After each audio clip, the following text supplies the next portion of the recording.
本期视频我们来讲一下日本的优缺点。首先，日本有哪些缺点呢？我觉得第一点就是初期成本比较高，然后它的生活开销远高于国内。那么第二点就是日语水平如果一般的话，实际上你是会受到日本人的一个排斥的。就像我当初在料理店兼职一样，人家嫌我这个笨手笨脚啊，说话的时候有些时候我还听不太懂啊，需要说好几遍。那么这个会很明显的，受到大家一点点排斥。当然，这个也不是绝对的，只是我个人的一个经历来看。第三点的话，我觉得就是在日本这边很难交到真心的朋友。我指的是日本人啊，因为日本人他们很喜欢玩表面一套，所以有些时候你根本就不知道你和他的一个关系到底进展了一个什么程度了。因为日本人出去吃饭什么乱七八糟的也喜欢 AA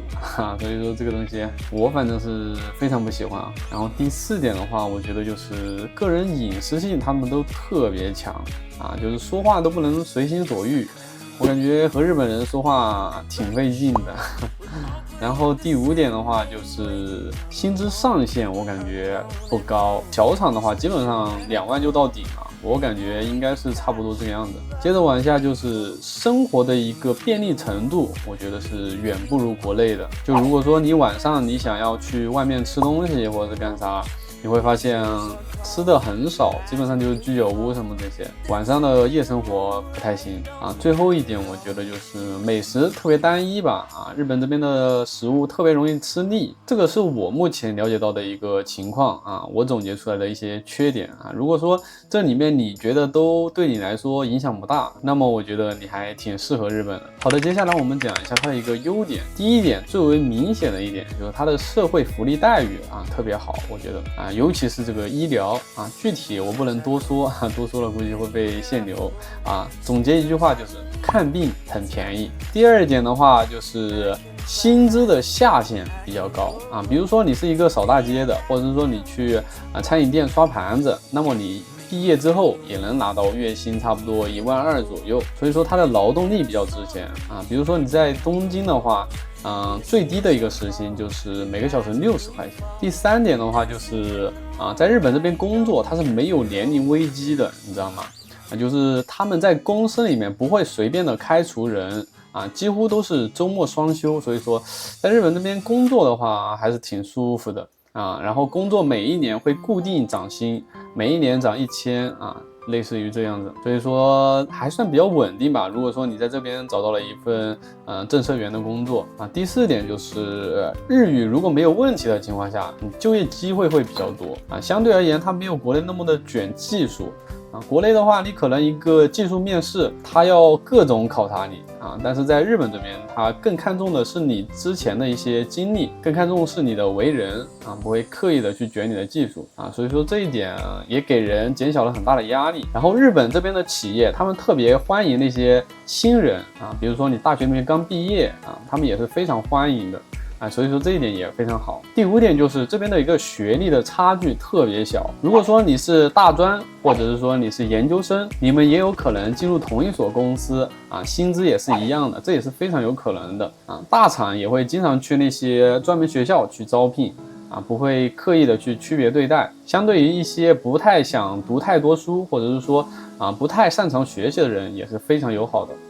第六点就是平均素质还算比较高绝大部分人都特别的客套，特别的礼貌，在服务行业尤为明显第七点的话就是他们的饮食卫生管理的相对而言比较严格，所以说饮食相对而言更加健康